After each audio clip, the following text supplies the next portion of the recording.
el camino que te lleva a tu destino o que me lleva a mi destino. Hay un camino que tenemos que recorrer nosotros, como hablábamos al principio.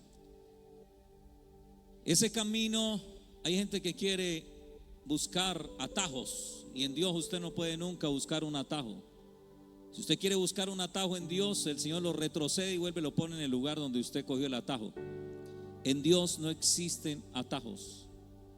En Dios existen caminos. Con Dios no se corre. ¿Está claro? Si hay un camino, quiere decir que usted tiene que transitar ese camino. Y por el camino que Dios le pone a uno, el camino de tu vida, Él no va a correr contigo. Con Dios no se corre, con Dios se camina. La velocidad de Dios es muy diferente a nuestra velocidad y la velocidad de este siglo, de lo que estamos viviendo hoy en día. Porque hoy en día prima la velocidad, ¿sí? Cuando fui a comprar mi carro, que fue un milagro del Señor, porque todo lo que Dios me da a mí es un milagro, porque siempre va en contra de las posibilidades humanas. Por eso le digo, a mí el que me bendice es Dios. Mi confianza siempre está puesta en Él. Porque cuando he ido a los hombres me dicen que no se puede, que no es posible, que por esto, que por lo otro. Pero cuando voy a Dios, Él es el que tiene la última palabra. Si Él dice que sí, es sí. ¿Cuántos dicen amén? Y punto. Él gobierna sobre todo lo que existe. Él es el dueño de todo. La gente cree que es dueña de lo que administra. Nadie es dueño de nada. Usted se muere y ¿de quién queda lo suyo? Le echan la casa ahí, le echan el carro ahí dentro. A los faraones, mire que tiene al lado, usted no tiene cara de faraón, ni tiene descendencia faraónica. Dígale al que tiene al lado, hágale así, dígale, lo único que tiene de faraón, ese aliento de momia que trajo en esta mañana. Sí, aliento de momia. No, el asunto es que nada es de nosotros. Y usted cree que los hijos son suyos, usted cree que su empresa es suya, usted cree que la casa es suya, usted cree que el carro es suyo, usted cree que sus hijos son suyos, usted cree que su esposo es suyo. Nada de usted es suyo. Si fuera suyo, usted podría determinar hasta cuándo dura, hasta cuánto existe, cuánto está con usted. Usted podría controlarlo, pero uno hay cosas que no controla, se deterioran. Somos administradores. ¿Cuántos dicen amén? Los dueños de empresa, los políticos, los seres humanos, somos solamente administradores. Y hay uno que es el juez de toda la tierra, el Rey de Reyes y Señor de Señores, al cual tenemos que rendirle cuenta por cómo administramos lo que Él nos dio. ¿Sí? Hay gente entonces que no sabe administrar mucho, y cada quien le es dado de acuerdo a sus capacidades administrativas. La Biblia dice que si en lo poco me eres fiel, y habla una parábola de la parábola de los talentos, donde muestra que hay gente que se le da menos, otro que se les da más, y hay gente que no sabe administrar lo que Dios le ha entregado en sus manos. A veces el problema de avanzar en la vida con nuestros sueños tiene que ver con la mala administración. Si usted no sabe administrar lo que Dios le ha dado, Dios no le va a dar más de lo que usted no pueda administrar. Y por eso muchos no avanzan, porque no han entendido estos principios de administración, ¿sí? Entonces los seres humanos somos administradores y a veces nos creemos dueños de lo que simplemente administramos. Hay un Dios al cual un día nos tenemos que presentar delante del juez de toda la tierra, y Él le va a preguntar: ¿qué hiciste con los hijos que te di a administrar? ¿Qué hiciste con la esposa y el esposo que te di a administrar? ¿Qué hiciste con las finanzas que te di a administrar? Y vamos a tener que rendirle cuentas a Él. Y ahí cada uno va a recibir de acuerdo a lo que hizo con lo que se le dio. ¿Cuántos dicen amén? Entonces Él es el que nos abre a nosotros las puertas, pero hay un camino que tenemos que transitar. No se corre. Deje de estar corriendo con un Dios que solamente camina. Usted mismo se lastima, usted mismo se echa a perder cuando quiere correr. Vuelvo a repetir, hoy toda la gente la quiere ya, naranjá, luluyá y maracuyá. Hay gente que a los 3 meses, a los 2 meses ya conoció a alguien y ya se quiere casar. No, señor, eso tiene un proceso. Eso toma ¿qué? Tiempo. Usted tiene que conocer bien a esa persona antes de tomar esa decisión. Tiene que tomarse el tiempo. Por eso existe el tiempo de noviazgo. Pero la gente dice: no, que me va dejando el tren. Papi, el tren, si lo va a dejar, lo deja. Si está vivo, sí, tómese el tiempo necesario para que tome una buena decisión, y el día de mañana no se esté lamentando por la mala decisión que tomó. Porque el afán solo queda el cansancio. ¿Está claro? Con Dios se camina. Eso de estar a cada rato corriendo en la oración, corriendo en la iglesia, no, con Dios no se corre. Si usted vino con el cronómetro medido a la iglesia, no, así no funciona. La Biblia dice: no te apresures a salir de su presencia. Yo sé que la prédica es corta, yo sé que el predicador predica largo, sí, pero si fuera aburridor, pues dígame y yo no vuelvo a predicar. Pastor, es que usted predica largo y tras de eso usted más aburrido. ¿Aló? Es un más aburridor el culto con usted, entonces yo pongo a otros a predicar. ¿Sí o no? ¿Pongo a otros a predicar? Algunos hicieron así. Entonces yo, ¿sí? Pero no se apresure a salir de este lugar. Concéntrese, reciba. ¿Cuántos dicen amén? Sí, que este es un lugar para crecer, para alimentarnos, para avanzar. ¿Cuántos dicen amén? Concéntrese en lo que está. Coloque el celular en modo avión, chancleta, patineta, en modo, no sé, en un modo que no le suene. Yo el mío lo pongo en modo avión cuando estoy en el culto, para que no me distraiga. A uno le llega un mensaje y usted se distrae, le entra una llamada, se distrae, no sé de que sea algo urgente, pero trate de concentrarse en lo que hoy estamos, donde hoy estamos, que es los problemas de salud mental. Hoy tienen que ver con eso, porque la gente vive en el pasado, depresión, o en el futuro, ansiedad, o mucho exceso de presente, estrés, pero no estamos disfrutando el hoy. Disfruta este momento en la iglesia. Mira, el que te la disfruta este momento en la iglesia. Yo solté una palabra el otro martes, solté una palabra en el culto de líderes. Les dije: el que el celular, yo dije así, el que el celular le tenga una adicción, el que esté adicto al celular, declaro, le solté la palabra, que ese celular se le va a caer y le va a partir la pantalla o se lo van a robar. Porque Dios no puede ser su celular no es Dios, su celular no le va a resolver la vida. ¿Aló? Y yo solté la palabra. A los 3 días me llamó una hermana: vea, pastor, usted estaba ahí en el culto, soltó la palabra, y mi hijo que estuvo en el culto, sí, sacó el celular, se cayó de la moto, se cayó el celular y se le partió la pantalla. Se cumplió la palabra. Yo le dije: aleluya, voy a ir orando para que dañen celulares. Y si es que el celular se volvió judío, que ni siquiera el biberón digital, ni siquiera para el culto usted se despega de las redes. Póngalo en modo avión, ponga la Biblia y respetemos este tiempo para el Señor. ¿Cuántos dicen amén? Entonces hay un camino que te lleva a tu destino. Por favor, no trates de hacerle chancuquito a Dios, de saltarte los procesos. Con Dios no funciona eso. Usted a Dios no lo puede engañar. Dios lo devuelve y lo pone en el mismo lugar que tenía que estar. Si usted le trata de una tabla, lo devuelve y lo vuelve a poner en el mismo lugar. Lo devuelve y lo vuelve a poner en el mismo lugar. Y tiene que recorrer el camino que Dios determinó para su vida y para mi vida. Hemos hablado de que hay un destino profético en Dios, que cuando recibes una palabra profética, Dios te está mostrando lo que quiere hacer contigo en el futuro. Cuando recibes una palabra profética, Dios te está habilitando para algo, te está dando el permiso para algo. Yo no me muevo si Dios no me da una palabra profética. Yo no hago absolutamente nada si Dios no me dice. Si Él no me dice, yo no me muevo. Si Él me dice que no, yo digo no, así no quiera. Yo digo no. Si usted dijo que no, es no. Muero a mi ego, muero a mi yo, a mis emociones, a mis pensamientos, a mis conceptos, a mis ideas. Y digo, yo hago lo que el Señor diga. ¿Por qué? Porque esa es la base de nuestro éxito. Si Él dice que sí, entonces vamos para adelante. ¿Cuántos dicen amén? Y Él dice que sí, yo cierro los ojos y me lanzo. Yo le digo a Él: usted sabe que usted me dice que sí, yo me lanzo, Señor. Usted me dice que avance, yo avanzo. Quite los tropiezos, quite los estorbos, mueva lo que tiene que mover, porque yo voy para adelante, solo o acompañado, pero yo voy para adelante. Yo le he dicho siempre eso a Él: usted me dijo que avanzara, yo voy a avanzar. Si no puedo caminar, me voy a arrastrar. Y si no me arrastro, le pido a alguien que me empuje, pero yo no me voy a detener. Si Él me dijo avanza, avanzo. Si Él me dice que sí, es sí, así el hombre diga que no. Amén. Porque ese es el camino y esa es la idea, que usted se deje guiar por Él, no que lo guía, no que usted guíe a Dios.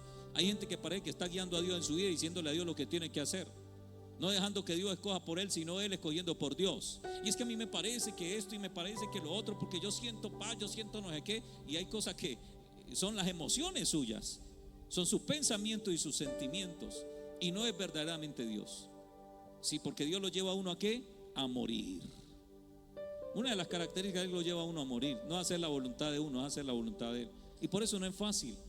Pero al final usted dice: lo mejor es hacer la voluntad de Dios. Yo cada vez digo: Señor, lo mejor es hacer la voluntad suya. Si usted me dice que lo haga, yo lo hago, porque al final yo sé que esto es lo mejor. Yo ya lo comprobé. Yo entendí a David, yo entendí al rey David, ¿sí? Cuando David dijo: yo quiero y anhelo hacer tu voluntad, porque él la comprobó. Varias veces lo hizo y le fue bien. Al final recibió más de lo que esperaba. Si lo hubiera hecho en su fuerza, en su camino, no hubiera llegado donde llegó. Y el Señor: yo quiero hacer tu voluntad, porque al final yo sé que a mí me va bien. ¿Cuántos dicen amén? Porque los planes que Dios tiene para conmigo son de bien y no de mal, para darme ¿qué? El fin que yo espero. Así el camino no parezca el mejor, Sigue el camino. ¿Cuántos dicen amén? Salmos capítulo 105, versículo 16 al 24, dice lo siguiente, la versión Palabra de Dios para Todos: trajo hambre sobre la tierra y quebrantó todo sustento de pan. Envió un varón delante de ellos, a José, que fue vendido por siervo. Afligieron sus pies con grillos, en la cárcel fue puesta su persona, hasta la hora que se cumplió la palabra. El dicho de Jehová lo probó. Envió el rey y le soltó, y el Señor de los pueblos, y le dejó ir libre. Lo puso por señor de su casa, por gobernador de todas sus posesiones, para que reprimiera a sus grandes como él quisiese, y a sus ancianos enseñara sabiduría.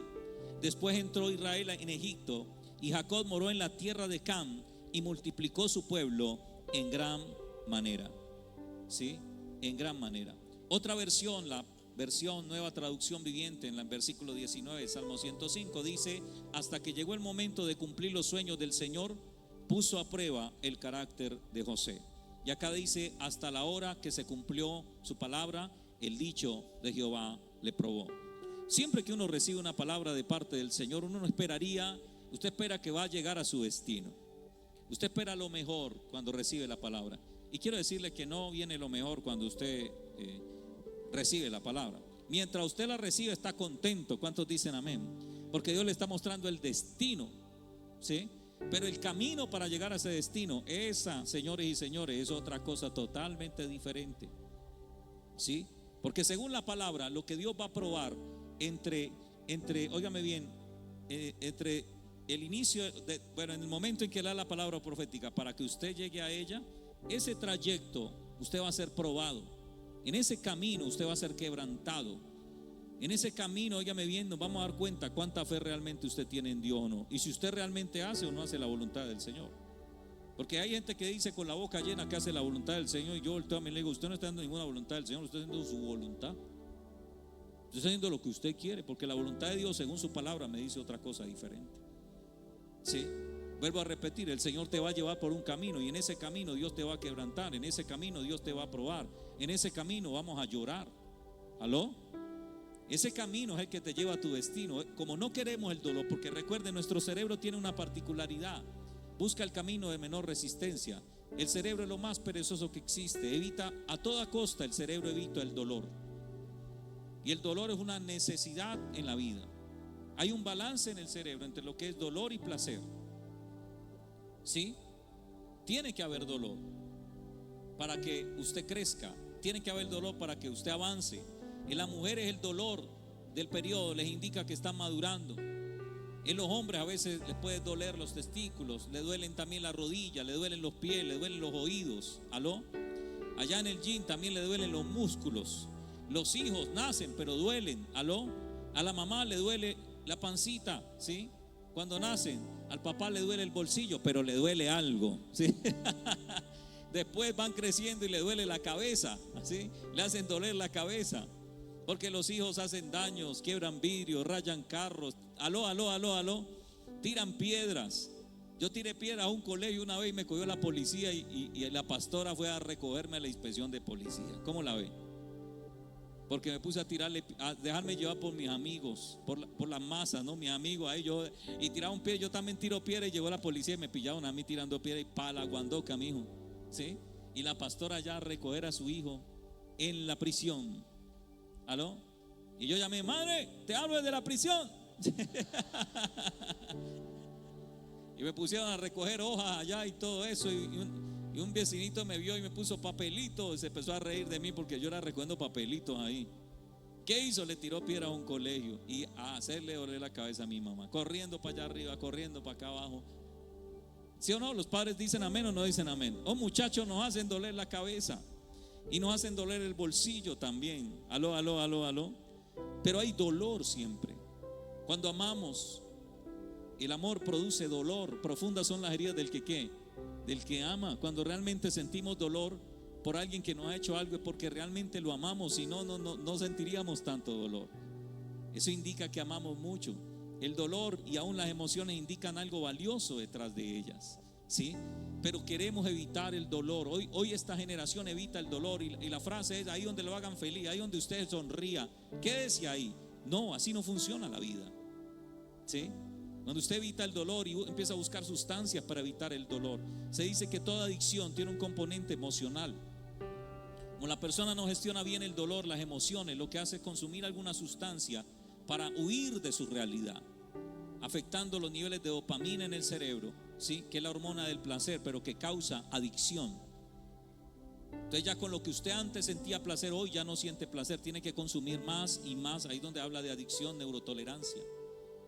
A diferencia de la serotonina, que sí acepta el dolor como parte de la vida y lo que trata es de hacer cosas por otros.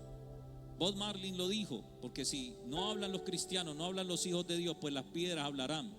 Y Bob Marley se fumaba unos cachísimos de marihuana así, pero dijo una verdad, no sé si en medio de su traba o cuando estaba en su sí, un gran cantautor y compositor secular. Dijo: la verdad es que todo mundo te hará sufrir, todo mundo te causará dolor, dijo él.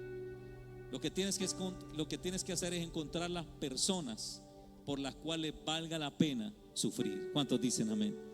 Y eso es cierto. Hay que encontrar la gente por la cual vale la pena sufrir. Yo encontré que valía la pena sufrir por mi esposa, por mis hijos, ¿sí?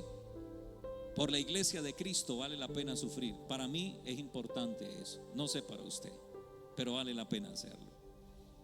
José entonces, óigame bien, lo que él vivió fue el camino que lo llevó hacia su destino profético en Dios.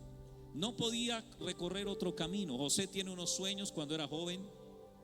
Sus hermanos tenían 3 componentes de la interpretación de sueños, o lo que tiene que ver con los sueños. Tenían la revelación, ¿sí?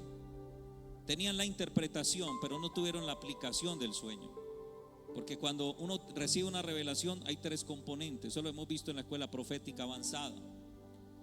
Y se los conté a los líderes, ahí para darle un brochazo. Está la revelación, la interpretación y la aplicación, ¿sí? No todo lo que Dios me muestra yo lo puedo decir a toda la gente. Yo hay cosas que Dios me han dicho y yo no lo he dicho a la gente. Hace poco les di algo que Dios me mostró a los líderes para que oráramos y no sucediera, pero iba a suceder. Y gracias a Dios no pasó. 2 cosas no han sucedido. Hay una tercera por la que no he orado, porque siento que no tengo que orar y va a pasar, ¿sí? Cuando pase, ya a algunos les he dicho, la voy a decir desde el altar, porque yo no ando buscando fama para decir cosas por las redes sociales, para que sepan que Dios habla. Pero ya está a esto de pasar. Estamos cerquita de que eso suceda, ¿sí? Porque no todo se le dice a la gente. Si Dios me muestra que alguien que va a morir, yo no le tengo que decir a la persona que va a morir, yo tengo que orar para que no muera. Porque cuando es una advertencia, tengo que orar para que no pase. ¿Está claro? Si yo dejo que pase para luego decir que Dios me lo mostró, Dios no me vuelve a mostrar nunca jamás nada, porque usted no entendió para qué es la revelación. Las cosas buenas oro para que pasen, amén, porque Satanás se va a levantar para que no pase. Y las cosas malas oro para que no pasen, porque Dios no quiere que pase lo malo, sino que pase lo bueno. ¿Está claro? Esa es la idea. Dios no es chismoso, nosotros sí. ¿Cuántos comunicativos dicen amén? No me diga que no, porque el cerebro no soporta la incertidumbre. Recuerde lo que hemos hablado. El cerebro llena los vacíos. ¡Pam, pam, pam, pam! ¿Qué pasó? ¿O no? Eso suena y usted dice, oh, allá cayó, y usted va a asomar. ¿Ve qué pasó? No, que en las redes sociales se va corriendo a las redes sociales. ¿Aló o no? ¿Ves que tengo algo que decirte? No, pero te lo digo dentro de 3 meses. No, decime ya. Y usted empieza a encimar a la persona para que le diga.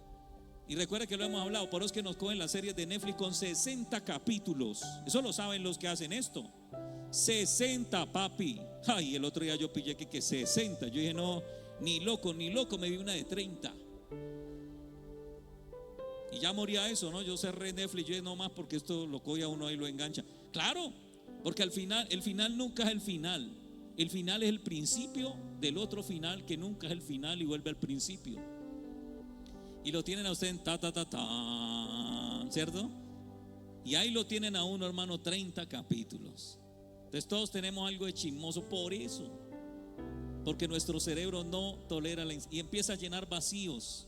Y hay gente que tiene el don de sospecha y empieza a llenar vacíos y empieza a volver, no, es que usted hizo esto, usted llegó tarde 5 minutos porque y usted empieza a llenar sus vacíos, y así le den las razones, a veces no, porque usted, así somos los seres humanos, ¿sí? Tenemos que esa necesidad de llenar vacío, y eso también nos inquieta en Dios, porque queremos saber qué es lo que sigue. A veces no estamos conformes con el final. Yo lo que trabajo en mi vida es eso. Ya Dios me dijo el final.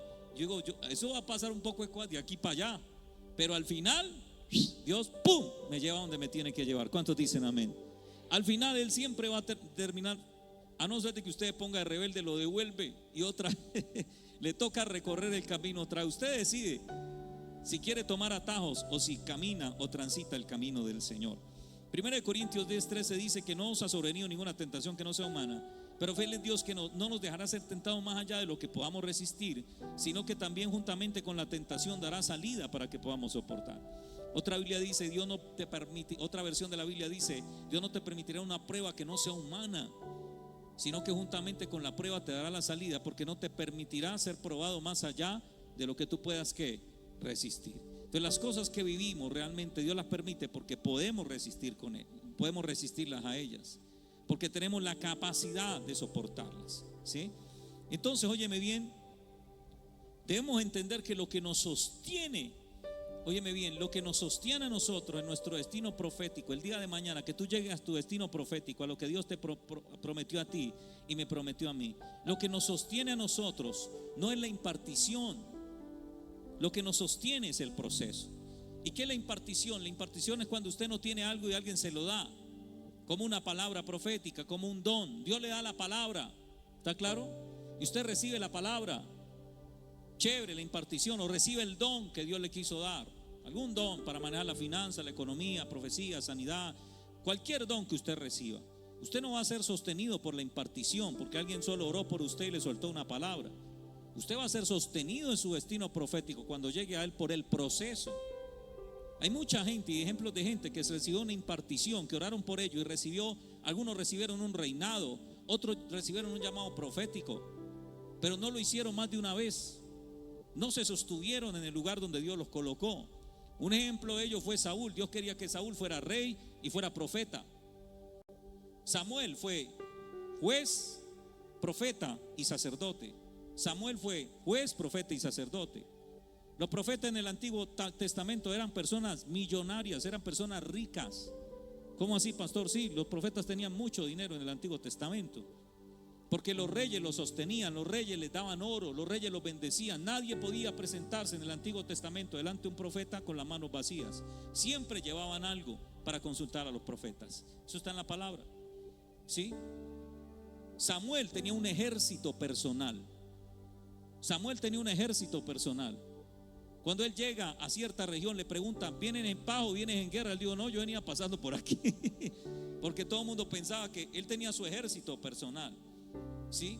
Eliseo, por eso le dice, cuando curan a Naamán el sirio, cuando se mete allá en el agua 7 veces y todo el asunto, le dice, métete en el Jordán. Naamán entonces le manda plata, le manda oro, le manda un poco de cosas. Y él dice, no, ahorita no es tiempo para recibir eso. ¿Cómo va a despreciar eso? Porque él vivía muy bien. Él dijo, ahorita no. ¿Aló? Ahorita no es para que recibamos eso. Pero Jesse se llenó de codicia, ¿sí? Y engañó al profeta, le mintió y fue y tomó eso. Dijo, venga que el rey, el profeta sí quiere. Y ahí fue donde llegó la maldición sobre él. Entonces vemos a Saúl, que profetizó solamente 2 veces en la Biblia. La primera vez cuando recibió la impartición, la segunda vez profetizó desnudo en Nayot de Ramá cuando iba a matar a David. Nunca más volvió a profetizar. David se convirtió en rey y se convirtió en profeta. La Biblia dice en 2 versículos de la Biblia que David era profeta. Y es más, muchos de los salmos que él compuso tenían que ver con Jesús. Era un hombre profético David. ¿Está claro? Saúl profetizó solo 2 veces, nunca más volvió a profetizar. David profetizó muchas veces a través de los salmos. Jonás no entendió lo que le dije ahorita. Dios le mostró algo para que orara, para que hiciera algo a favor de Nínive, pero él metió ahí sus ideas, sus sentimientos en contra de los ninivitas, y lo que estaba esperando era que los destruyeran. No fue objetivo. Se casó tal vez, quién sabe, con el rey o quién, porque un profeta nunca se casa con ningún rey, con ningún gobernante. Él está casado con el Rey de Reyes y Señor de Señores. Acab tenía 450 profetas que estaban casados con él y profetizaban lo que él quería escuchar. El mismo discurso todos los días. Y un profeta que lo metían a la cárcel. ¿Sabe por qué? Porque le decía al rey algo diferente. Y un día lo fueron a consultar y le dijo: sí, rey, vas a ganar, te va a ir bien, no te preocupes, dime la verdad. Lo mantenía en la cárcel porque siempre le decía la verdad. ¿Y sabe qué le dijo el profeta? La verdad es que una flecha lo va a atravesar a usted. La verdad es que usted va a morir, papi, porque usted está torcido. La única forma de que él dijera eso era que no estuviera casado con ningún hombre, estaba casado con Dios. ¿Aló? Porque ahí no, el corazón se iba a inclinar hacia dónde, hacia el hombre, perdía la objetividad. ¿Y saben qué hizo Acab? Se fue con Josafat, creo, se fueron a la guerra. Y él no se vistió como el rey. Acab no se vistió como rey. Acab cambió sus vestiduras para que no lo descubrieran en el campo de batalla. ¿Aló? Y el otro Josafat lo llevó de gancho ciego, porque el otro sí se vistió de rey. Y cuando lo iban a matar, a Josafat no lo mataron, pero dice que alguien tiró una flecha hacia la suerte. Al que caiga, papi, tiró la flecha. ¿A quién le cayó la flecha? Le cayó a Acab, que no estaba vestido como rey, sino como soldado. ¿Por qué? Porque se cumplió la palabra de Jehová. ¿Sí? Se cumplió la palabra de Jehová. Entonces, Giezi también solo pudo ver en el espíritu una vez. Vio lo mismo que vio Eliseo, porque Eliseo estaba en la dimensión donde podía ver carros de fuego y gente de Jehová, ejércitos de Jehová, gente de Jehová, su caballo, ejércitos de ángeles, unos a caballo y otros con ¿sí? Gente de Jehová y su carro de Jehová. ¿Cómo es que es? Carro de Jehová y su gente de a caballo. Eso fue lo que él vio cuando fue arrebatado Elías. Esa fue la primera vez que Eliseo vio en el espíritu, pero de ahí en adelante siguió viendo lo mismo. Y le impartió esto a Giezi, se le abrieron los ojos en el espíritu y pudo ver qué es lo que estaba pasando en el mundo espiritual, porque Dios le puede mostrar a uno qué está pasando en lo espiritual. Usted ve que aquí en lo físico está todo normal, pero en lo espiritual está pasando algo. Y Dios le puede permitir a uno. Jesucristo es la llave maestra y la puerta para entrar al mundo espiritual. No son los brujos, los hechiceros, los santeros, los satanistas. Su información es limitada. Quiero decirles, señores y señores, brujos y hechiceros, que su información está limitada, que su poder no es más grande que el poder de Dios. El poder que les da Satanás, el poder que tienen, el poder de Dios es más grande y más poderoso. Porque Satanás no es ningún Dios. Satanás es un ángel. Y le ponen de necios. Y después el poder de Dios les mete su juguetazo. Un par de angelitos ahí se los atiende, ¿sí? El asunto es ese, que él pudo ver en el espíritu lo mismo que vio Eliseo, carros de Israel y su gente de a caballo. ¿Está claro? Pudo ver lo mismo una vez solamente, porque mintió al profeta, engañó al profeta y se le pegó la lepra de Naamán. ¿Sí? ¿Qué recibieron estos hombres? Impartición. Tanto Giezi como Jonás, que solo profetizó una vez porque su corazón estaba dividido, y se sentó por allá arriba a ver cómo Dios destruía a Nínive en vez de orar para que no pasara eso. Una sola vez profetizó Jonás. Usted no lo ve profetizando más en la Biblia. Una vez Giezi vio en el espíritu. 2 veces solamente profetizó Saúl. Y el resto de hombres de Dios siguieron profetizando, siguieron siendo usados por Dios, siguieron avanzando. ¿Por qué? Porque no solo es la impartición lo que te sostiene, sino el proceso, lo que te da el carácter para que cuando llegas a donde Dios te quiere colocar, te mantengas allá arriba. ¿Cuántos dicen amén? Porque ahí no vas a subir como palma y vas a bajar como qué, como coco. Sube rápido y al final arriba rápidamente cae, y entre más alto suba, sin la formación del carácter, sin el proceso, más duro va a ser el golpe. Ay, ay, ay, me faltaron las imágenes. Bueno, sigamos. Sigamos, por favor. Entonces, el proceso profético o el proceso de José para llegar a su destino profético, debemos entenderlo, ¿sí? También es importante estar en el lugar de su asignación, porque hay gente que anda como en la casita roja, ¿sí? En el lugar equivocado. Usted tiene que estar en el lugar donde Dios lo va a bendecir, donde Dios determinó. Si es Colombia, Colombia. Si es Venezuela, Venezuela. Si es Estados Unidos, Estados Unidos. Donde Dios lo dijo que lo va a bendecir. Eso se llama geografía profética. Si usted no está en el lugar donde Dios lo va a bendecir, usted no va a ser bendecido hasta que no llegue al lugar donde Dios asignó que fuera enviada la bendición para su vida. ¿Cuántos dicen amén? Y a veces la gente no está en el lugar porque no quiere.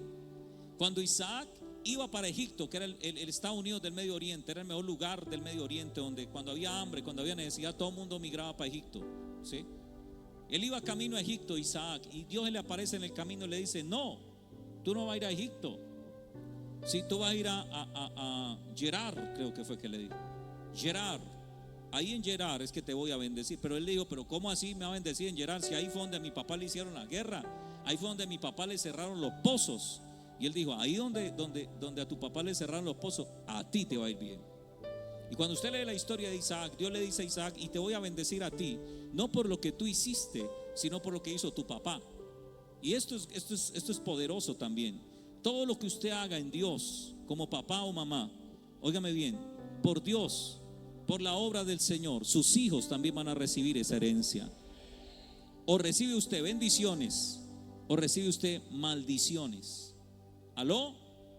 Tenga cuidado con esto. Le doy un consejo. Este consejo lo da a varias personas. Le digo: le doy un consejo porque lo amo. Este es bonus track, ¿sí? Este es gratis, se lo doy. Si quiere que le vaya bien, no se meta con la iglesia de Cristo. No se ponga a hablar mal de la gente ni mal de las iglesias. Órele a Dios. Hasta ahora no he visto el primer novio que esté contento cuando se meten con su novia.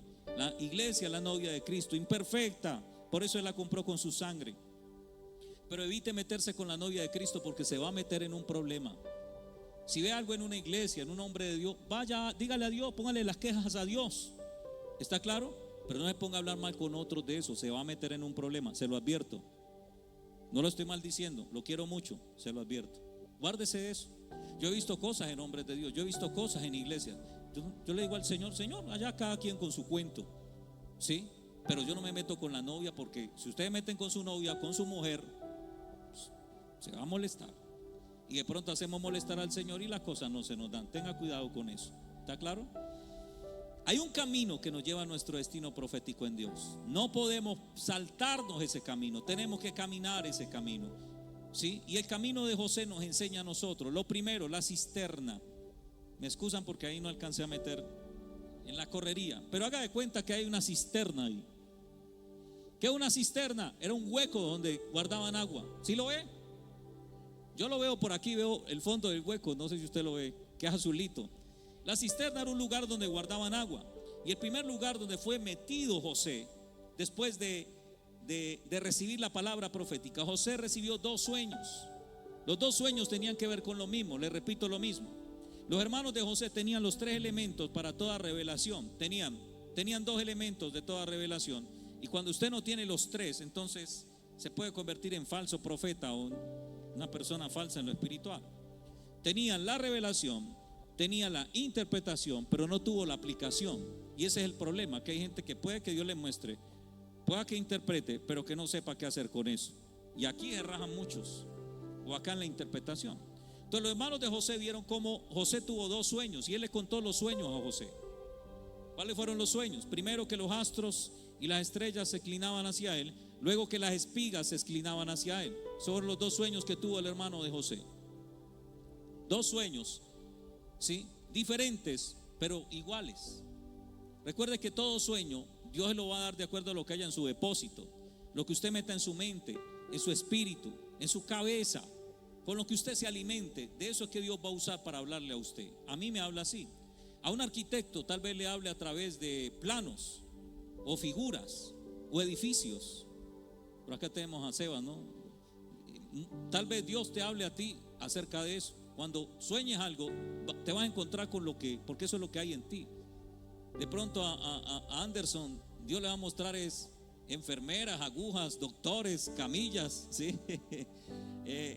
Acá a Darío de pronto le muestre motores, carros, ¿sí? A cada uno diferente. A Juan David de pronto le muestre guitarras, instrumentos. A Camila perfumes, lociones, ¿sí? O sea, a cada uno Dios le va a mostrar de acuerdo a lo que hay donde en mi depósito.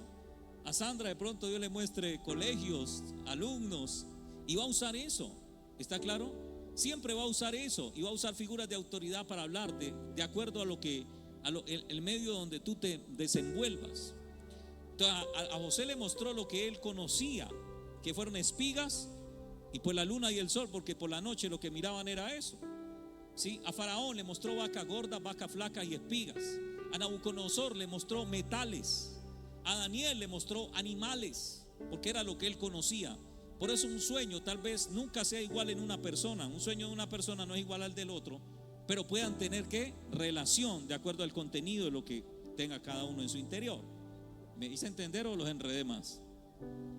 Como que los enredé. Bueno, entonces los hermanos de José dijeron: ¿qué tú crees? Ellos interpretaron los sueños, ¿no?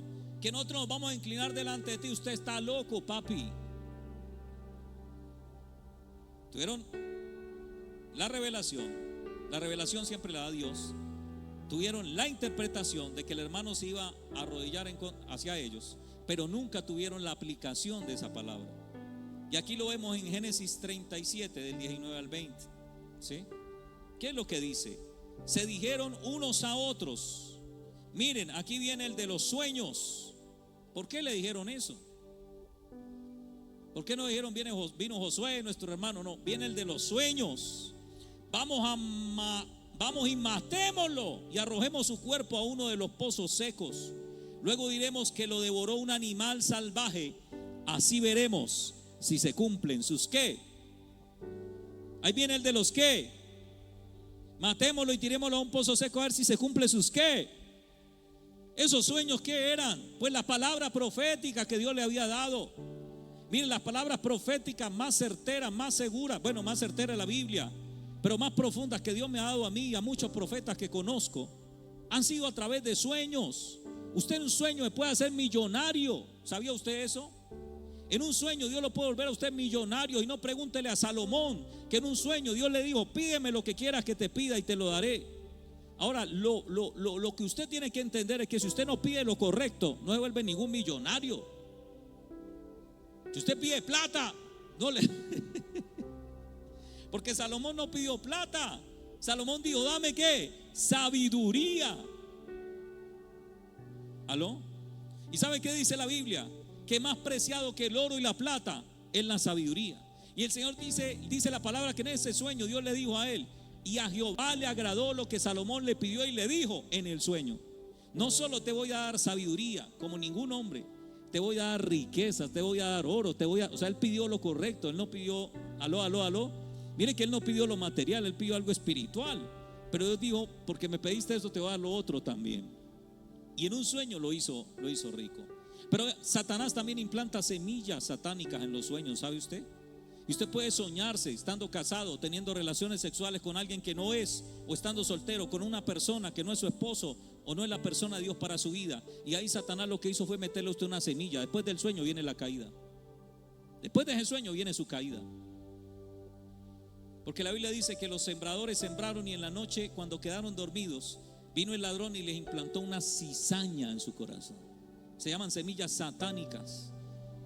Y lo que está haciendo el enemigo es condicionarlo y alimentarlo, y empieza a alimentarlo, y empieza a hacer cosas para que usted al final, ese sueño que usted tuvo, se cumpla.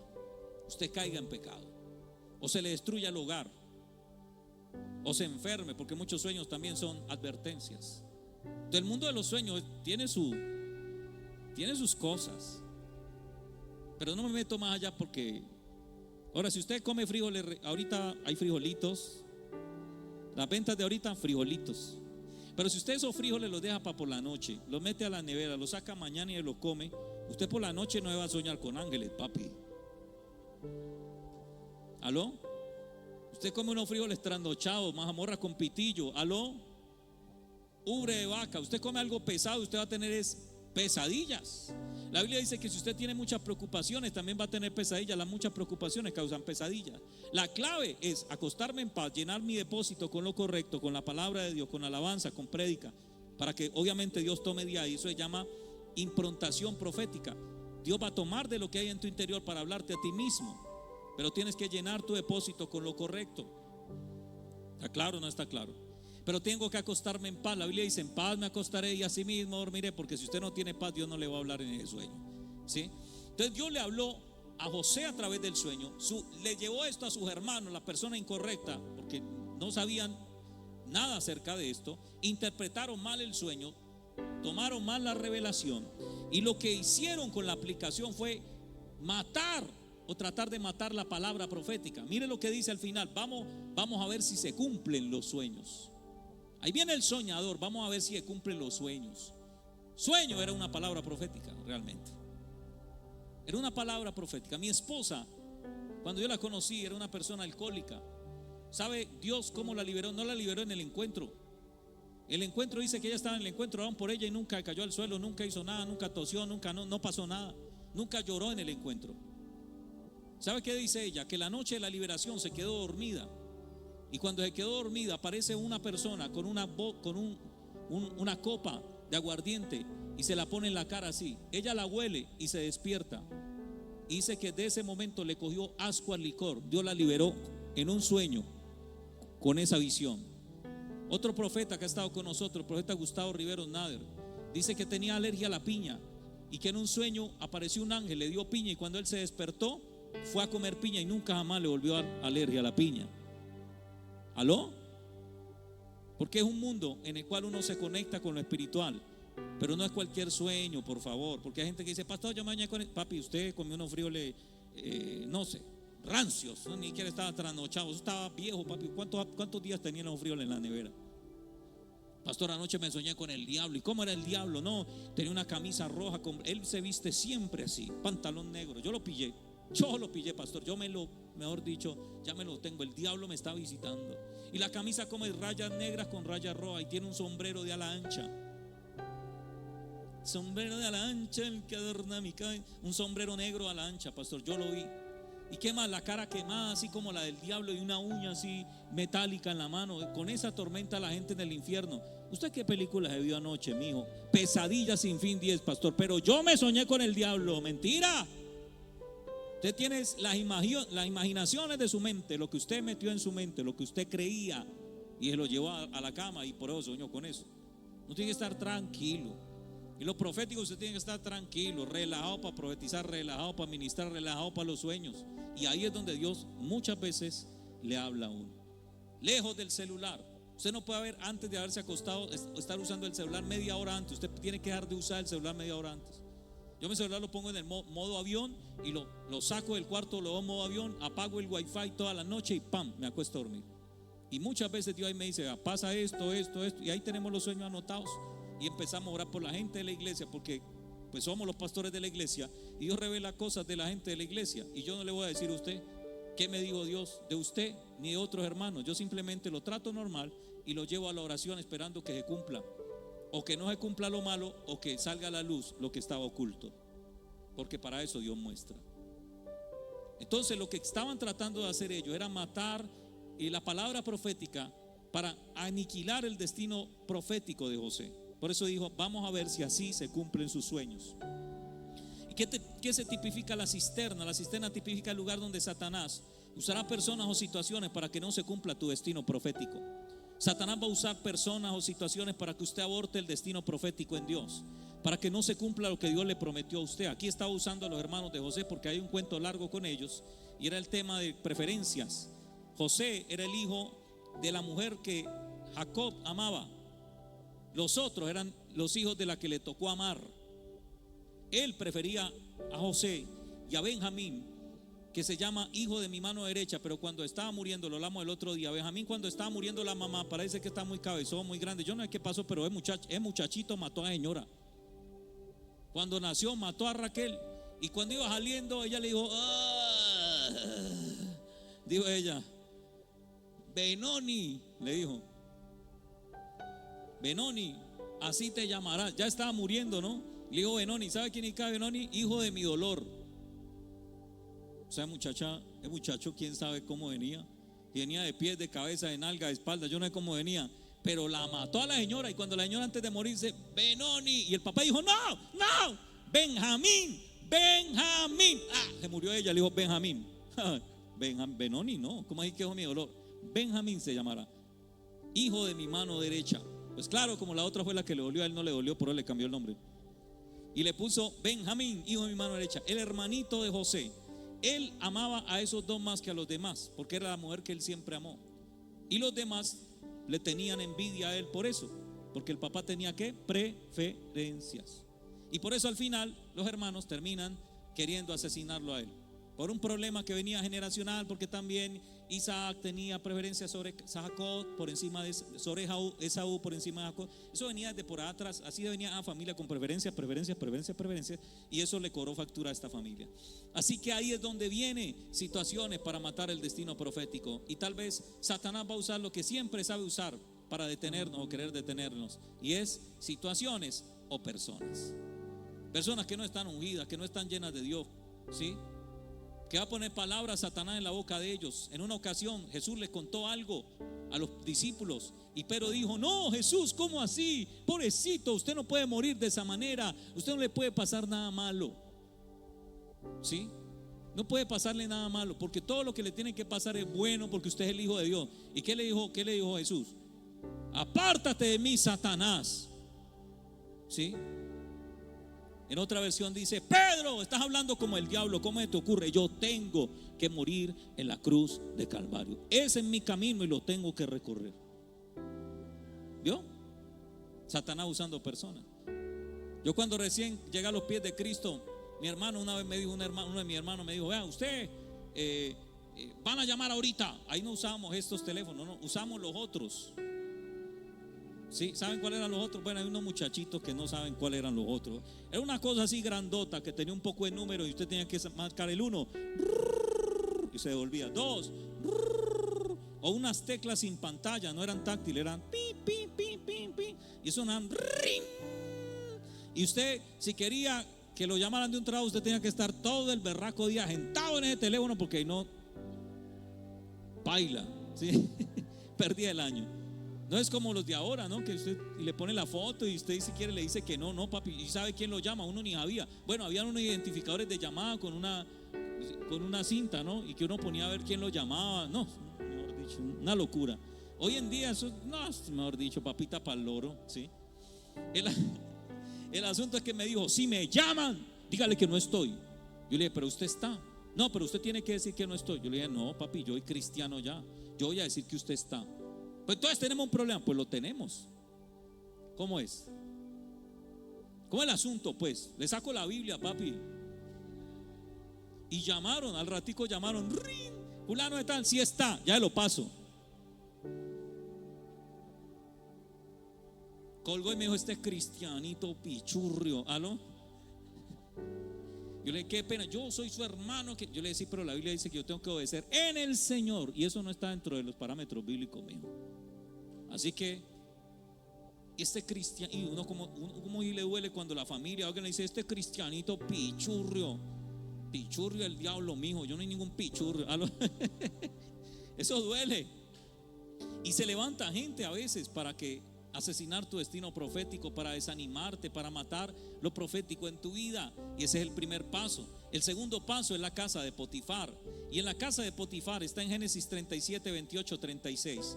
Dice lo siguiente: cuando los comerciantes madianitas pasaron por ahí, ellos sacaron a José del pozo y lo vendieron por 20 monedas de plata a los ismaelitas, quienes luego llevaron a José a Egipto. El verso 36 dice: mientras tanto los madianitas vendieron a José en Egipto a Potifar, el capitán de la guardia de Faraón. Eche ojo a esto, quiero que usted entienda esto. Los hermanos de José lo echan a una cisterna, ¿sí?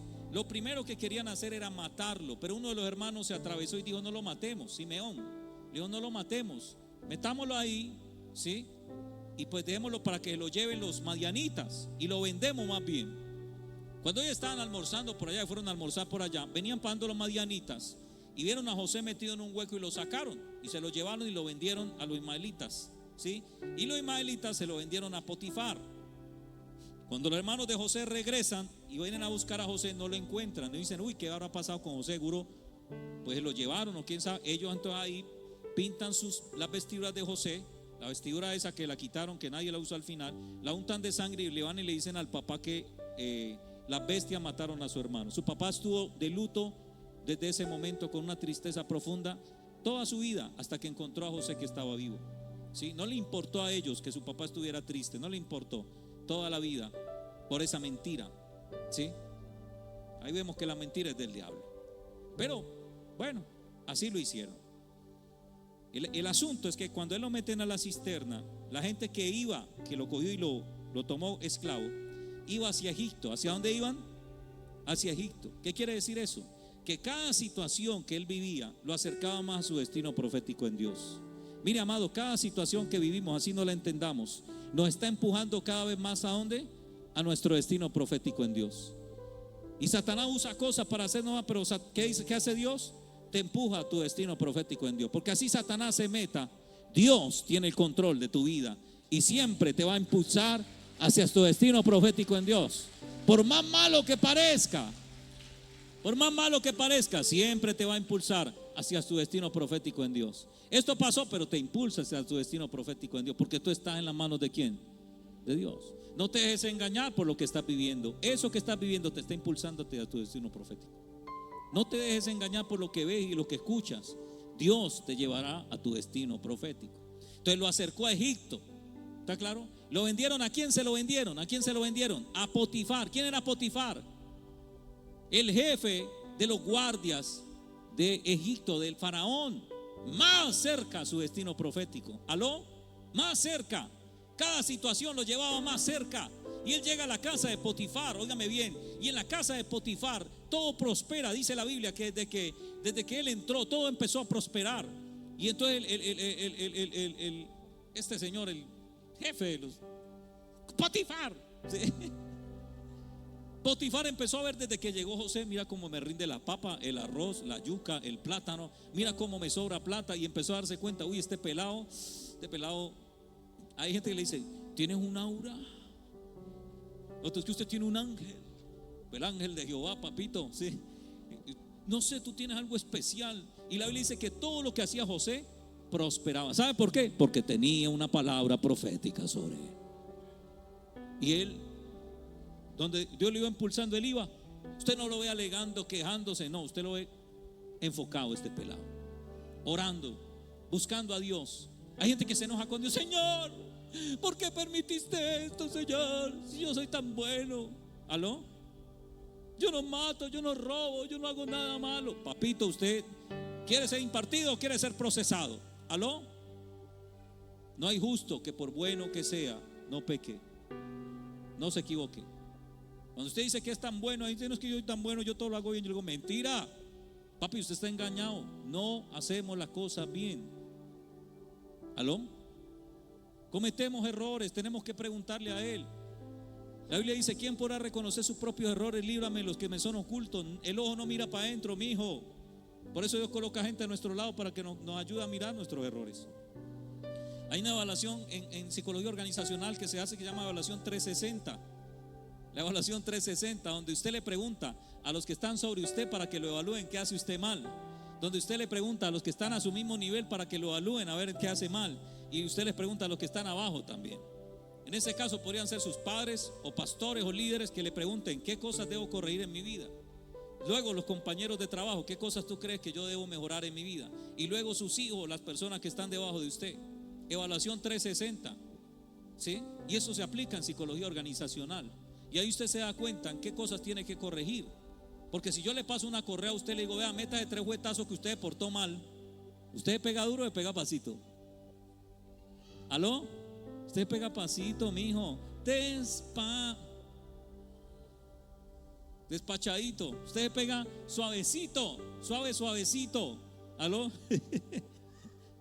Porque usted mismo no se corrige bien. ¿Quién dijo que uno mismo se autocorrija o se autodiscipline? No, señor, así no funciona. Eso no es bíblico. Tiene que venir otro superior o igual o aún de abajo que le diga a usted, mire, usted lo que está haciendo mal es esto. Y le haga ver, porque nadie reconoce sus propios errores.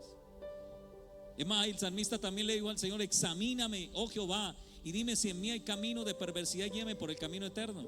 Cuando yo hago el trabajo con las parejas de ajustes maritales, de infidelidad, lo que pase, lo que yo pongo es evaluar a todo mundo.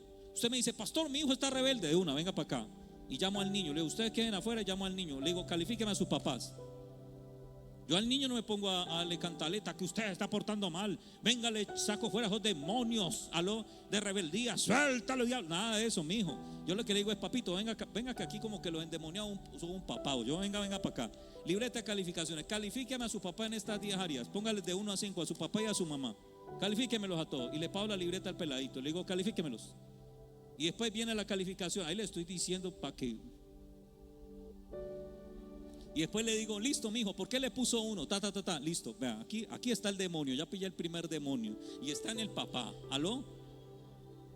Y este segundo, este está en el de la mamá, ¿aló? Vea, aquí está este. Ay, vea que es que el demonio lo tenía el peladito. Y empezamos a mirar es que los problemas están en los padres, ¿aló?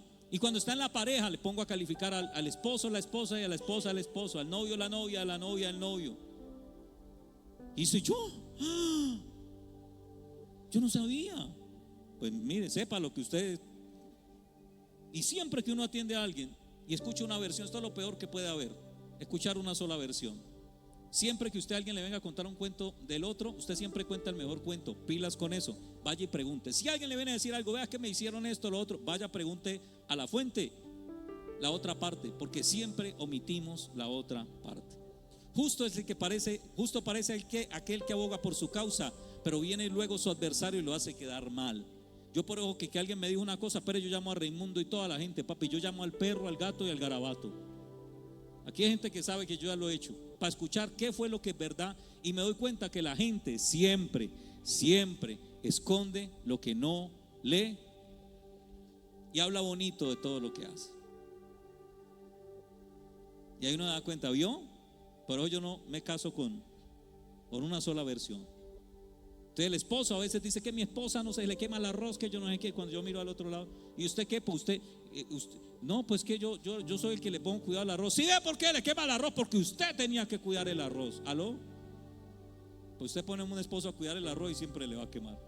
Bueno, a mí me pasa. Entonces siempre hay que mirar las dos partes. Mire, amados, entonces se lo venden a los comerciantes, ¿sí? Y lo llevan a la casa de Potifar. Ahí prosperó. Ahí este muchacho le iba bien. El capitán estaba contento, ¿sí? Dios lo lleva a este lugar, ¿sí? Porque quisieron matar la palabra profética. Pero ahora el Señor empieza a probar a este hombre. ¿Y con qué lo prueba? Con el servicio. Aquí él aprende a servir. Aquí él aprende a servir. Porque en ese camino de nuestro destino profético usted tiene que aprender a servir. Usted fue llamado para servir, ¿sí? Dios quiere cumplir la palabra, pero usted tiene que servir. O le servimos al diablo, o le servimos a Dios. O le servimos el dinero, o le servimos a Dios. O le servimos al trabajo, o le servimos a Dios. Saque tiempo para servirle a Dios, así como sirve a otras cosas. Es necesario, amados, ¿sí? El 2 de Reyes 3:11, mire lo que dice. Pero Josafat dijo: no hay aquí un profeta del Señor, que consultemos al Señor por medio de él, ¿sí? Y uno de los siervos del rey respondió y dijo: aquí está Eliseo, hijo de Safat, el que vertía agua en manos de Elías. ¿Sabe cómo era conocido Eliseo? Como el que le lavaba las manos a Elías. Otras versiones de la Biblia dice que le lavaba la ropa. Eliseo, para recibir la doble impartición del espíritu de Elías, lo primero que hizo fue aprender a servirle. Aprender a servirle. El espíritu de servicio es importante en este segundo paso del camino a nuestro destino profético. Tenemos que aprender a servir a la sociedad. Sirva ya en su trabajo. Mire, yo tengo este concepto. Yo veo un papel en un centro comercial, yo lo levanto y lo boto. Yo veo un papel tirado en el hospital, yo lo levanto y lo boto. Yo veo un papel en una iglesia, yo lo levanto y lo boto. Usted dirá, ¿por qué? ¿Sabe por qué? Yo pienso así. Yo digo, bueno, si el Señor le dio a una mujer unos camellos porque le dio agua, fue a Raquel. Raquel salió y había unos camellos ahí, quería agua. El Señor ha hecho un poco de tinas encima y fue y le llevó agua a los camellos. Y ese hombre quedó mirándola así y dijo: esta es la mujer para Isaac. Perdón, no fue Raquel, ¿cierto? No, fue antecito, ¿no? A la otra, ¿cómo se llama la otra? La de Isaac, se me fue el nombre. Rebeca, eso, estaba por ahí, casi le pego. Rebeca. Y Rebeca era servicial. ¿Sabe qué hicieron? Le regalaron los camellos a Rebeca por darle agua a los camellos de Rebeca. Y yo a veces pienso eso, yo no sé si el dueño de este centro comercial me va levantando este papelito y me regala este centro comercial. ¿Aló? No, casos se han visto. Ay, yo he visto gente que le dice a uno: ve, me está doliendo el dedo, tenga cuidado. Yo conozco una prima de la hermana que le dolió el dedo y le dio cáncer de dedo. ¿Aló? Pues yo también conozco un hombre en la Biblia, una mujer en la Biblia que le dio agua a un camello y le dieron unos camellos. Así que yo también creo que si recojo un papel, de pronto el dueño del centro comercial me dice: oiga, yo nunca he visto recogiendo papeles a nadie como usted recoge los papeles. Le quiero regalar este centro comercial. Claro, mi hijo, hágale, una de los recibo. ¿Aló? Yo no sé. Pueda que esté loco, ¿no? Pueda que esté loco, pero si no me saludas cuando esté loco como Diego, después no me busques cuando me llame Diego, ¿sí? Ya sabes.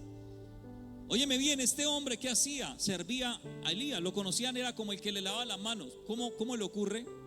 Tremendo profeta Eliseo que hizo 14 milagros. Pero lo que la gente lo conocía, ese le lavaba las manos al otro. ¿Por qué? Porque era un hombre que servicial. No importa la profesión, la ocupación, el oficio, el dinero que tenga, yo debo aprender ¿a qué? A servir. El servicio es importante durante el proceso para cumplir mi destino profético. ¿Sí? Óyame bien. El mismo Jesús es ese ejemplo de esto. En Mateo capítulo 20, 28 dice lo siguiente: así como el Hijo de Hombre no vino para ser servido, sino para servir y para dar vida en rescate por muchos. El Rey de Reyes, el Señor de Señores, ¿sí? El CEO del universo, Jesucristo, vino a servir. Y la Biblia dice: haya en vosotros el mismo sentir, la misma actitud de Cristo, que siendo Dios, tomó forma de hombre y se hizo ¿qué? Siervo. Eso no le quita a usted puntos, porque hay gente que dice: no, yo que voy a estar sirviendo allá, yo que voy a estar lavando y trapeando. Yo aquí cojo el trapeador, mijo, y cojo la brocha y cojo la escoba y lo que tenga que coger, ¿sí?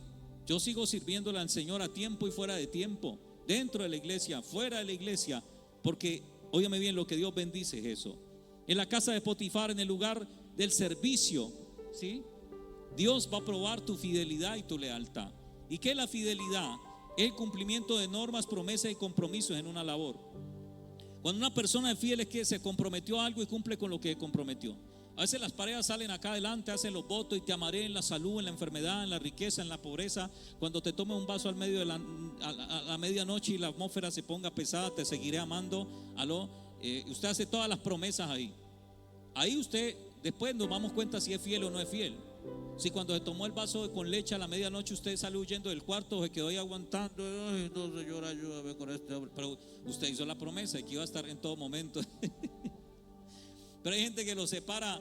Por ahí hay una novela, ¿no? Hasta que la plata lo separa, y la plata lo separa, las deudas lo separan, los problemas lo separan. ¿Aló?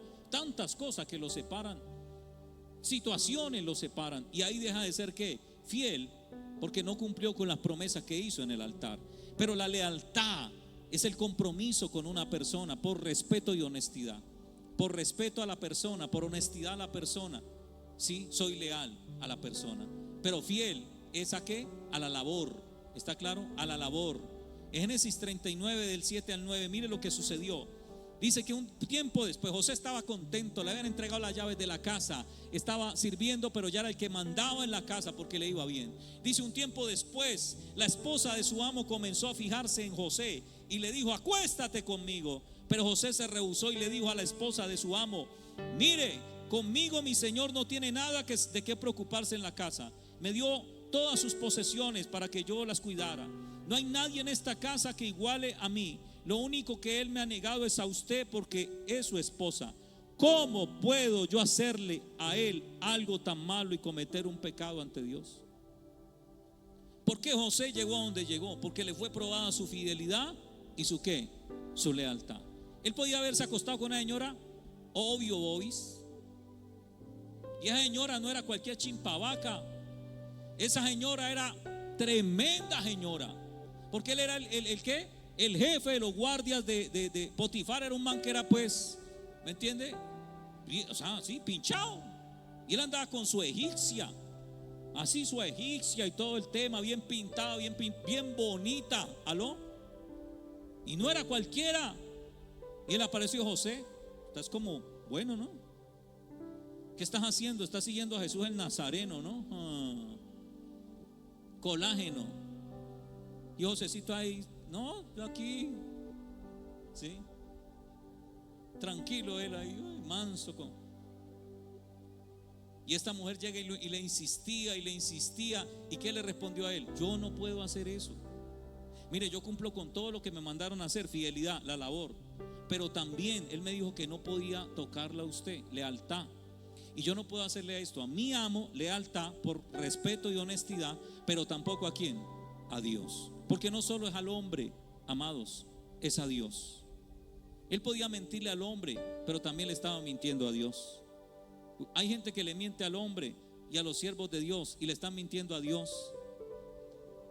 Ananías y Zafira le mintieron al hombre, pero le estaban mintiendo a Dios. ¿Y qué dijo Pedro? Los pilló. ¿Y qué les dijo? Ustedes no me mintieron a mí, no que le mintieron al Señor. Ustedes están engañando a ustedes mismos. Y ¡pum! Cayó el uno y le dijo: y usted va detrás por sinvergüenza. ¿Qué? Ahí cayó. ¿Sí? Porque no eran ¿qué? Leales. ¿Sí? Y vemos cómo entonces, óigame bien, ella lo hace meter a la cárcel. Y este es el tercer lugar. ¿Dónde fue metido? En la cárcel, en la prisión. Pero óigame bien, señores y señores, no era cualquier prisión. Porque a veces dicen: ay, a José lo metieron a la cárcel. No, papi, esta cárcel no era cualquier cárcel. Era la cárcel de los prisioneros del rey. Mire que cada cosa lo iba llevando más ¿a dónde? A su destino profético. Lo meten a una cisterna. Los esclavistas lo van llevando a Egipto, ¿sí? Llega a Egipto, se lo venden a Potifar, el guardia del rey, ¿sí? Lo acusan de algo que no hizo porque se portó bien. Lo meten a la cárcel de los prisioneros ¿de quién? Del rey. Y usted tiene que entender esto: no era cualquier prisión. No era cualquier prisión. Cada cosa lo acercaba más a su destino profético. Yo declaro que cada cosa que te está pasando, así no la entiendas, así estés llorando, así creas que estés perdiendo, te está acercando a tu destino profético en Dios. Tú estás llorando, pero Dios está contento porque te está llevando al lugar donde donde vas a ser promovido, donde vas a ser promovida. Y cuando usted lee este texto se da cuenta algo en Génesis 39:20. Entonces lo agarró, lo puso en prisión donde metían los prisioneros del rey, y José se quedó encarcelado. Pero no era cualquier cárcel, era la cárcel de los prisioneros del rey. Génesis 40:23. Pero el jefe de los coperos no se acordó de José, sino que se olvidó de él. Cuando él estaba allí, ¿sí? Cuando él estaba allí, espera que activaron la alarma. Cuando él estaba allí, ¿sí? Aunque José estaba en la prisión, no era cualquier prisión, era la prisión de los prisioneros del rey. Esto nos enseña que Dios usará cualquier lugar para llevarnos a nuestro destino profético y cualquier situación. Porque en este punto José estaba cada vez más cerca de encontrarse con el rey. Pero también es el lugar donde Satanás permitirá que se olviden de ti. La gente se olvidará de ti, pero Dios no se olvidará de ti. Ahí José, estaba ahí José en la cárcel de los prisioneros del rey. Hasta el jefe de la cárcel le pasó las llaves. De manera tan buena. Uy, se me han caído parado, papi. Hay un libro de Tiago Brunet que se llama El poder más grande del mundo. Y habla de los poderes más grandes del mundo, que es el dinero, que es la influencia, que son conexiones, ¿sí? Que son los talentos. Pero al final dice: el poder más grande del mundo se llama la gracia de Dios. Si usted tiene la gracia de Dios, usted donde cae parado, hermano. Usted cae parado. ¿Aló? Usted le va bien y la gente le hace mal, pero Dios todo lo voltea para su bien, porque tiene la gracia de Dios. Pues la gracia de Dios se pierde. ¿Sabe cuándo se pierde la gracia de Dios? Por una raíz de amargura. Cuando alguien amargado, alguien se amarga porque lo corrigieron, le llamaron la atención, porque lo hirieron emocionalmente y se resiente y no perdona, llega a la raíz de amargura y se le ve en la cara y en las palabras la amargura de esa persona. Pero contamina a otros, dice la Biblia. Uy, cuidado con eso, porque el amargado siempre contamina a otro. Y si usted es contaminado por el amargado, usted también pierde la gracia de Dios. ¿Qué hay que hacer cuando alguien le haga daño? Perdónelo. Usted no ve hasta este punto, usted no ve a José cargado con nadie. Él está normal, ¿sí? Él va avanzando normal ahí en su camino. Más adelante vemos una cosa, pero aquí va normal, ¿sí? El asunto es que a este muchacho le entregan, el carcelero le pasa las llaves. Se hubiera podido volar, pero es que él era fiel y leal. Él no iba a volar, él podía volar, tenía las llaves de la cárcel, le podía abrir la llave a todo el mundo, pero él era fiel y leal. Tenía una característica: Donde sea que estuviera, y no importaba la situación, iba a ser fiel y leal, así fuera que estuviera en la cárcel. Acá estaba sirviendo, acá estaba en la cárcel, fiel y leal. Porque cuando usted tiene unos principios, usted tiene unos valores, donde sea que usted esté, usted va a cumplir con los principios, valores, cualquiera que sea la situación. Y él tenía esos valores. ¿Está claro? Llega a la cárcel, ahí se encuentra el copero y el panadero, que eran los siervos del rey. El copero era la mano, mejor dicho, la mano derecha del rey, la persona de mayor confianza del rey. Pero parece ser que le quedó el jugo agrio, como que no le echó azúcar, y el rey se enojó y le dijo: ¡para la cárcel! Y lo metió a la cárcel. Y el panadero también, como que el pan no le echó, yo no sé qué no le echó, pero también lo mandó para la cárcel. Y cuando llegan a la cárcel, entonces se acerca el copero y le dice: ve, yo tuve un sueño ayer. ¿Vos sabes? Dijo: sí, yo sé interpretar los sueños. Y le interpretó el sueño, ¿sí? Yo me soñé que yo tenía unas uvas en la mano y yo exprimía las uvas sobre la copa del rey. Y él le dijo: tú vas a salir dentro de 3 días de aquí. Él nombró 3 cosas en el sueño: 3 días sales de aquí. Y el panadero escuchó eso y dijo: ay, yo también tuve un sueño, me lo interpreta. Hay gente así, ¿no? Que escucha que le interpreta y levanta la mano y dice: ay. Y le dijo: y tú, según tu sueño, a ti te van a cortar la cabeza dentro de 3 días por metido. ¿Aló? Y a los 3 días al uno le cortaron la cabeza y al otro lo sacaron de la prisión. Cuando él va a salir de la prisión, le dice al copero: ve, hazme un favor, habla ahí con el rey para que me ayude a salir, que yo estoy aquí injustamente, sácame de aquí. Él dijo: sí, todo bien, todo bien. ¿Sabe qué dice la Biblia? Se olvidó. ¿Usted no ha visto gente así que uno le hace un favor y como que olvida de uno? ¿Aló? Que usted aquí en Colombia le hizo un favor y usted fue a vivir a Ecuador, a Estados Unidos, y cuando lo encontró le dijo: uy, pana, ¿cómo estás? ¿Y usted quién es? Ya no te conozco. ¿Aló? No te conozco. Gente que usted le hace un favor y luego se olvida. ¿Sí le ha pasado o no le ha pasado? Y este es el lugar del olvido, donde Dios permite ese olvido para que usted aprenda a confiar en Dios, para que aprenda a esperar en Dios. ¿Cuántos dicen amén? Porque no es el hombre el que te va a promover. ¿Quién es el que te va a promover? Dios. Si hace las cosas bien. Entonces no es así que yo estoy haciendo las cosas mal y que Dios me dará un premio. No, señor, así no funciona. José no se portó mal, él se portó bien en todo lugar, fiel y leal. ¿Sí? Fiel y leal. Y lo que dice Génesis 41:1, mire, y el 12 y el 14: 2 años más tarde Faraón se soñó. ¿Cuándo pasó esto? ¿Cuánto tiempo se olvidó el copero de él? 2 años. 2 años son 2 años, papi. 2 años son 2 años. 2 años más en la cárcel. José, 2 años en la cárcel, ahí encarcelado. 2 años más tarde el faraón soñó un sueño, que estaba de pie al lado del río Nilo. Del río salieron 7 vacas hermosas y gordas que se pararon a comer pasto. Y bueno, y empieza a hablar él del sueño. Y le dice a los muchachos: muchachos, necesito a alguien que me interprete este sueño, porque Dios me está hablando. Yo sé que Dios me está hablando, pero yo no sé qué significa esto. Y en el verso 12, ¿sabe quién aparece? El copero que se acordó 2 años después. Y él dijo: ay, ya me acordé. Dijo: yo el otro día me porté mal, ¿se acuerda, rey? Sí. Y usted me metió a la cárcel, ¿cierto? Dijo: sí. Mire, ahí en esa cárcel había un joven hebreo ahí con nosotros, siervo del capitán. Le contamos nuestro sueño y él nos explicó el significado de cada uno de los sueños.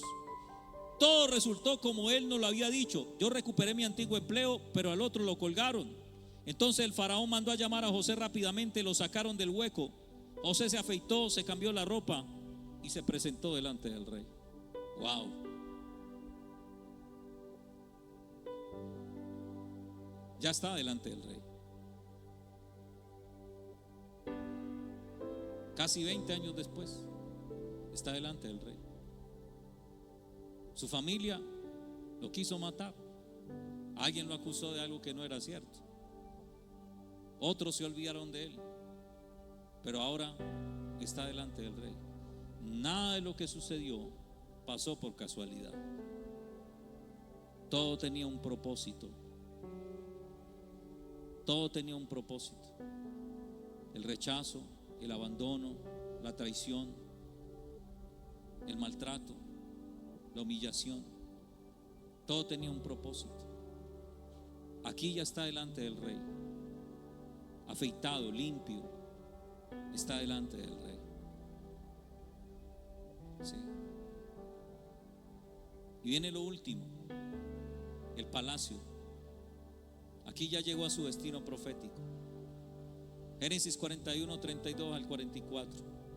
Entonces el faraón le dijo a José, después de que le interpretó el sueño, le dijo: rey, esto significa, digo, yo no interpreto eso porque yo sea mejor que los demás. Lo mismo que dijo Daniel, yo lo interpreto porque Dios es el que da la interpretación. Y lo que va a pasar es esto, le dijo: van a venir 3 años y medio de vaca flaca, otros 3 años y medio de vaca gorda, o algo así, o 7, no recuerdo bien. Miti, ¿sí? Y usted lo que tiene que hacer es empezar a guardar grano en granero, y usted tiene que organizarse de esta manera, para que cuando venga ese tiempo, entonces usted no la pase tan mal. Eso es lo que Dios le está tratando de advertir a usted, ¿sí? Cuando el rey dice eso, dice: wow, chévere, pero entonces, ¿a quién ponemos ahí?, dijo el rey, porque hay que poner a alguien que sepa hacer eso. Y mire lo que pasó.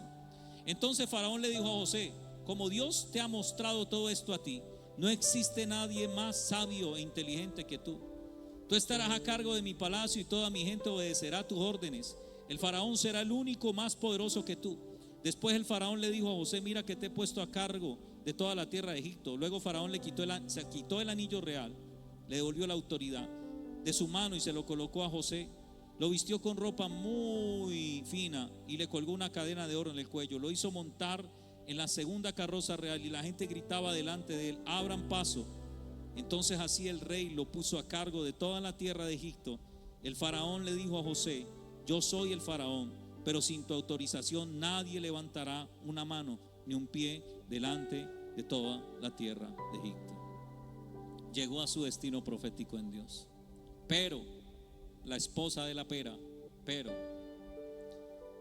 estar en mi destino profético, llegar a la cúspide de lo que Dios me prometió, no indica que yo esté sano. Pilas con eso. Cuando José llega acá, se da cuenta, cuando ve a sus hermanos, se había olvidado de ellos y empieza a querer vengarse de ellos. Él no estaba sano. ¿Qué significa esto? No somos producto terminado. No importa lo que alcancemos. Si alcanzaste el carro, la casa, el negocio, te volviste millonario, hablas en español, en spanglish, en inglés, ¿sí? No importa dónde llegues. No pienses que con eso ya estás ahí, ya tienes alas. Nada de eso. Seguimos siendo procesados por Dios. Dios sigue trabajando en nuestras vidas. ¿Hasta cuándo, pastor? Hasta que lleguemos al cielo. No nos engañemos. Este hombre estaba en su destino profético, pero estaba herido. Y más adelante dice: todo lo que pasó con un propósito, le dice a sus hermanos. Cuando su padre va a morir, dice: tranquilo, yo no le voy a dar nada malo. Todo lo que pasó. Si usted no hacen eso, yo no llego aquí. Y a veces pasan cosas que uno dice: pero ¿por qué pasó esto? ¿Por qué pasó lo otro? Cada cosa que sucede nos va llevando a hacer algo, ¿no? A tomar decisiones. Y resulta que esas decisiones que van tomando a veces no somos conscientes. Y hay algunas son de pronto voluntarias, otras involuntarias, que nos tocó. Pero si no las hacemos, si no nos pasa eso, no estaríamos donde estamos hoy. ¿Me estoy haciendo entender? Tal vez usted nació sin su papá, sin su mamá, ¿sí? Pero si no le pasa eso, usted no estaría donde está hoy. Tal vez usted lo traicionaron, lo hirieron, lo abandonaron. Pero si usted no le pasa eso, no estaría hasta donde está hoy. No iría en el camino donde va hoy, que lo está acercando a su destino. No sé si me estoy haciendo entender. Si es que usted ama a Dios. Porque usted no ama a Dios, pues ahí sí, como le digo un huevito al otro, estamos fritos. Porque para los que amamos a Dios, todas las cosas nos ayudan para bien. Para los que amamos a Dios. Y lo importante es que este camino, amados, sí es feo, es accidentado.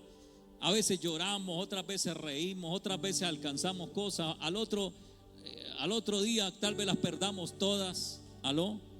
Ese camino es así. Nos abandonan, se olvidan de nosotros, nos traicionan, nos corrigen. Ese camino es maluco, es feo. perdemos cosas, ¿sí? ¿Aló? Pero no puedes abandonar el camino. No puedes abandonar el camino. Si abandonas el camino, no se puede hacer nada. La Biblia dice que hay caminos que al hombre le parecen camino de bien, pero su final es camino ¿de qué? De muerte. Por eso no camino el camino en mi parecer. Yo camino como viendo al invisible.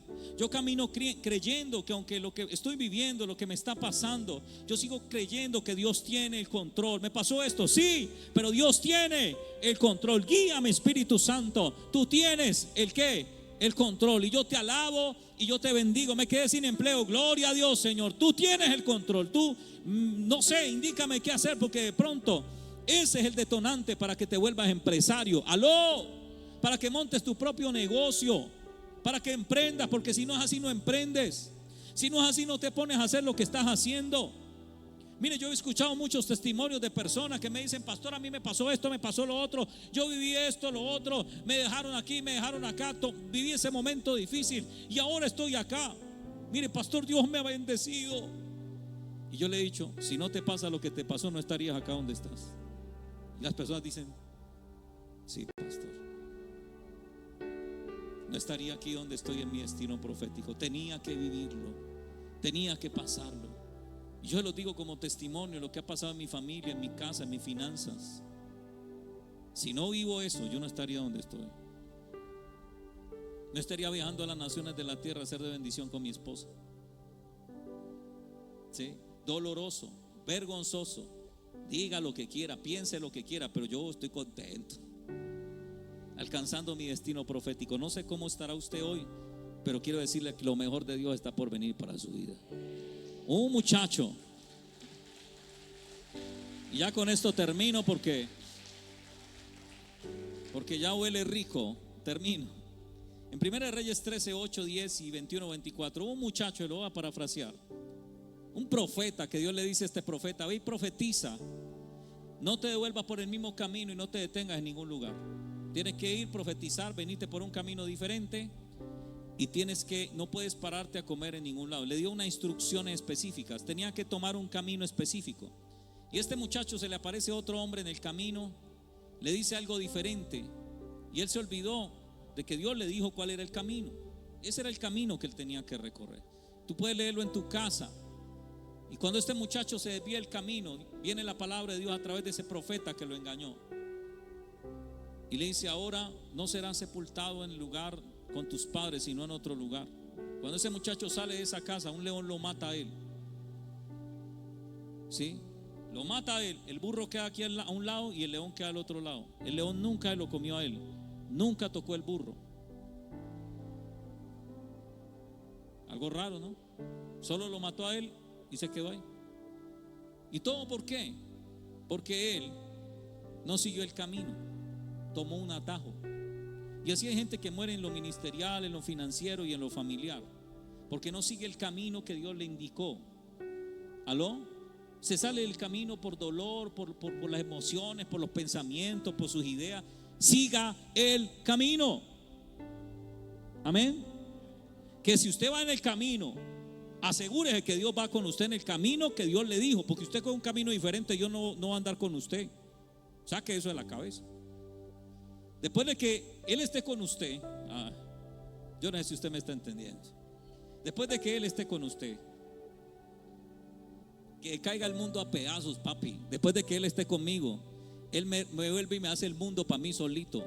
Él vuelve y me adorna el mundo a mí solito. Él vuelve y me abre las puertas a mí solito. Él abre caminos en el desierto, río en la tierra seca y árida. Aunque ande en valle de sombra de muerte, no temeré, porque tú estás ¿con quién? Conmigo. Si tu presencia conmigo no va, esa es la clave.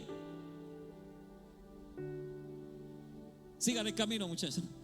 La clave es que si Él está en el camino conmigo, papi, si Dios está conmigo, ¿quién contra mí? Papi, no pasa nada. Él está conmigo. Ay, ¿usted sabe cuántas veces a mí me han dicho que no se puede, que es imposible, que, ¿aló? Digo, ¿qué? Ay, mijo, ese es el diablo. Porque para el que cree, ¿habrá acaso algo imposible para Dios? Vea, Dios le dijo a Jeremías que comprara una casa y no tenía plata. Lo estaban invadiendo. Y el Señor le dijo: compra una casa y consigue testigos para que vean lo que. Y Jeremías le dice: Señor, pero mire que nos están invadiendo. Y el Señor le responde: ¿habrá acaso algo imposible para mí? Mira el que tiene al lado. Dígale: no hay nada imposible para Dios. Mírelo bien, mírelo con cara de profeta así. Levante la ceja y señálelo con el dedo profético y dígale: para Dios no hay nada imposible. Amén.